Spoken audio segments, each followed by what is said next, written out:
नमस्कार मित्रों, मैं हूं एस्ट्रो रविशंकर और हमारे चैनल में आपका स्वागत है। आपको जैसे हर बार मैं बोलता हूं कि हमारे कमेंट बॉक्स में कमेंट ज़रूर कीजिए, ताकि उसी कमेंट को लेकर हम अपना कोई ऐसा अगर कमेंट होता है जो समझ आता है तो उसको लेकर हम अगला वीडियो बनाते हैं। और एक हमारे व्यूअर ने बहुत एक अच्छा प्रश्न किया पिछली बार कमेंट बॉक्स में कि जो आत्मा है उसका साइज़ क्या है, उसका आकार कितना होता है। देखिए, हमने बहुत बार आत्मा के बारे में सुना पढ़ा, लेकिन कभी ये सोचा नहीं इस बारे में वाकई में। और इसका उत्तर आपको श्रीमद् भगवद गीता में मिलता है।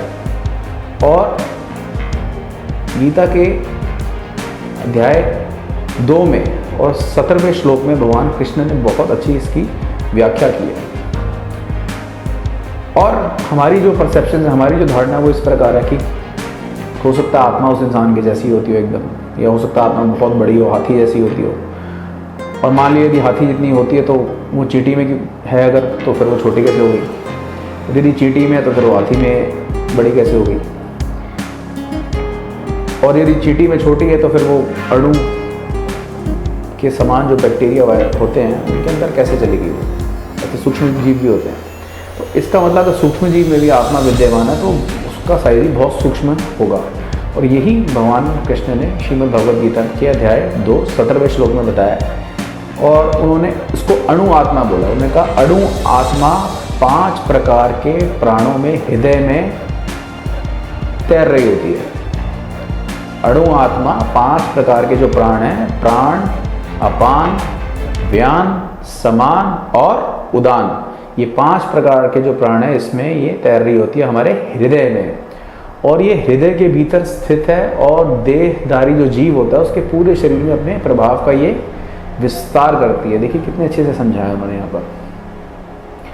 और जो लाल रक्त कण आपने सुने हैं, रेड ब्लड सेल्स, जो लाल रक्त कण होते हैं फेफड़ों से ऑक्सीजन ले जाते हैं और वो भी आत्मा से ही शक्ति प्राप्त करते हैं। यानी कि अगर सोल किसी की, यानी किसी की आत्मा बहुत स्ट्रांग होगी तो डेफिनेटली उसकी ओवरऑल हेल्थ की पोजीशन भी उसकी अच्छी होगी, क्योंकि जो लाल रक्त कण वो बहुत अच्छी मात्रा में होंगे और अच्छे से काम कर रहे होंगे वहाँ पे, और ऑक्सीजन उसकी बॉडी को ज़्यादा मिलेगी।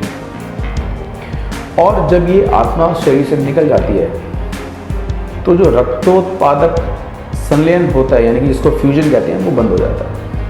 तो फिर जब ये ट्रांसपोर्टेशन और फिर ऑक्सीजन भी खत्म हो जाती है वहाँ पर, तो इंसान की मृत्यु जल्दी हो जाती है। उससे पहले लेकिन आत्मा शरीर छोड़ देती है। तो ये आत्मा देखिए कितनी सूक्ष्म होती है।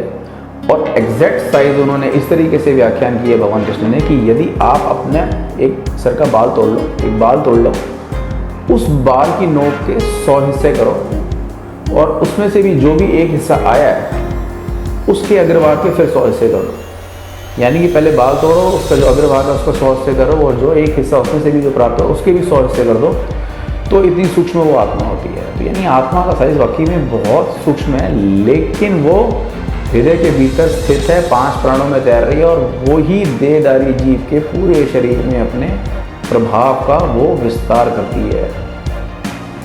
और वो ऊर्जा पूरी बॉडी में देखिए हमें वो फील होती है, उसमें पूरी बॉडी में उसका संचार होता है। तो ये आत्मा का साइज इतना एग्जैक्टली होता है जो भगवान कृष्ण ने श्रीमद् भगवद गीता में जिसका व्याख्यान किया।